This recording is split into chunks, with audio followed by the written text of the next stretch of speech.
Hi everyone, today we're going to be looking at what you call the blood god or the harvest god, and this is the god CROM. Now you may have heard it through Conan the Barbarian. That's where most people first come across it, where Conan is speaking to the god CROM. He's like, "You don't listen to me, to hell with you," as we do in our Arnie voice. But let's have a quick look at some of the history of what we think is of CROM. Now we're looking at this book, which is Gods and Goddesses of Ireland, a guide to Irish deities. So get yourself a copy of that if you want to follow along. Now it's on page 59. Now I actually went to Mythical Island, the YouTube channel, and looked up a video by Anthony Murphy and for the Irish pronunciations of this, because I'm not very good at that type of thing.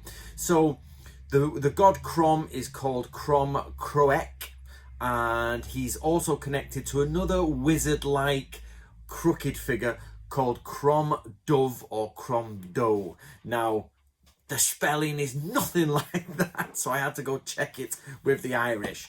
So, here we go. So basically, you get the idea, and a quick roundup is that in pre-Christian times, not only pre-Christian, possibly early Neolithic times, you get this idea of a god of the harvest, a major god in the I don't want to be careful about saying Celtic, because I'm not a big fan of that term, but of the early Neolithic settlers in Ireland, you get the idea of a god which people would sacrifice to, and they would sacrifice around for harvest, and they for possibly sacrifice bulls. There's talk about human sacrifice and the idea of getting milk, getting grain, basically fertility, bringing everything in.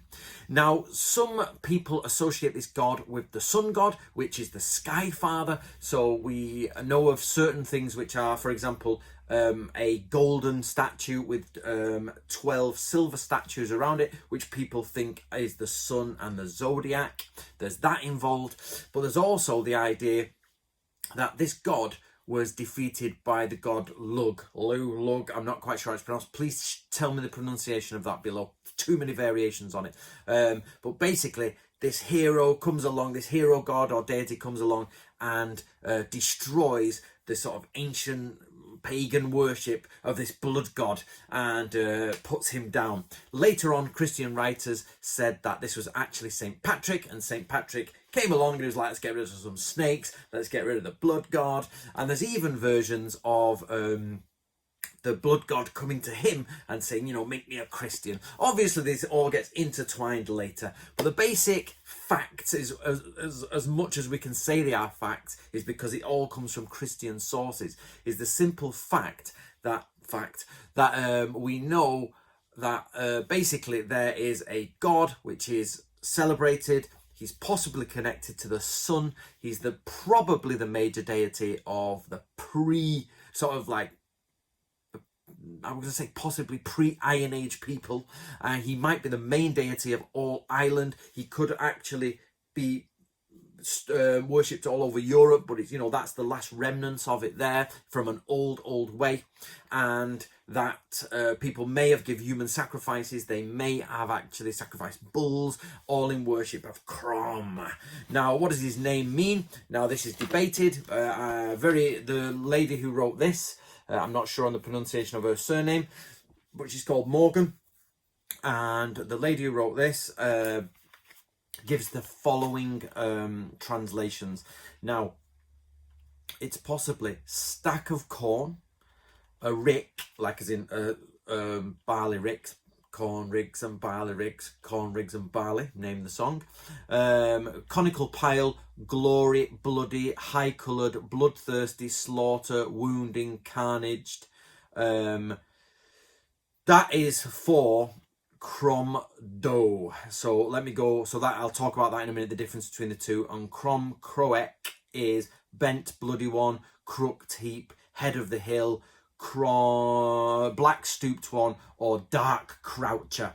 Now, basically, this idea of CROM Croech and CROM Doe or Dove is the idea that there is an original god, CROM Croech, but what might have happened is that later on another figure comes along who is a mythical sort of half human figure, if you like, maybe I'm going to say wizarding type guy. You know what I mean? He's a bit magical, a bit human, you know, a Merlin-esque figure.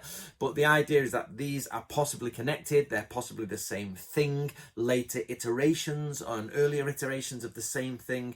But the idea is, one is either the king of the mountain, who is blood hungry and slaughtered. It's the idea of a pile, and that's why I'm assuming this, but that's why in Conan, basically you get the old man of the mountain, who's based from the assassins, the Middle Eastern assassins, but obviously we're looking at CROM and the Mountain of Doom, so I think there's a little bit of mixture there with like the King of the Mountain and CROM, even though CROM is not in that position, it's Thulsa Doom. But you know, you've got the same idea of the great mountain and the king on the mountain, but Conan is praying to CROM, and in the film he actually says CROM is strong in his mountain, and he goes, CROM laughs at your foe winds. Like that, you know, that type of thing. So we get the idea of that, but it's definitely about slaughter. So it might be the fact that it's the sun at the pinnacle, it's the person at the top of a mountain for mountain worship, and also it's associated with blood and sacrifice. Then you get the crooked stooped one, the idea of someone moving around in the dark shadowed hooded one, a bit of an Odin like figure, obviously not connected to Odin, not that I know of, but you get the idea. He's the Merlin wizard character walking around. So there you go, guys. Now his festival is actually at the end of July or the beginning of August, and that's because basically the idea is that St. Patrick, or the earlier version, defeated CROM at this time and drove him out of Ireland, drove the god out of Ireland, where to I don't know, or drove him underground to the other world, we're not quite sure, or maybe even killed him.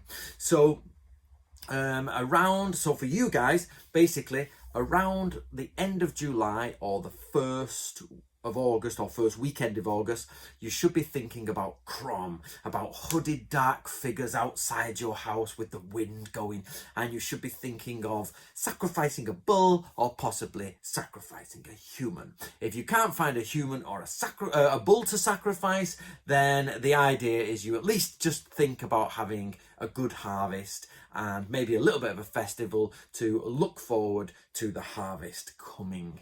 So there you go, guys. Right, my name's Anthony. I hope you enjoyed that. Why don't you support this author and get her book, Gods and Goddesses of Ireland. Let me know what you think in the comments below. It'll be interesting to hear your thoughts. Enjoy.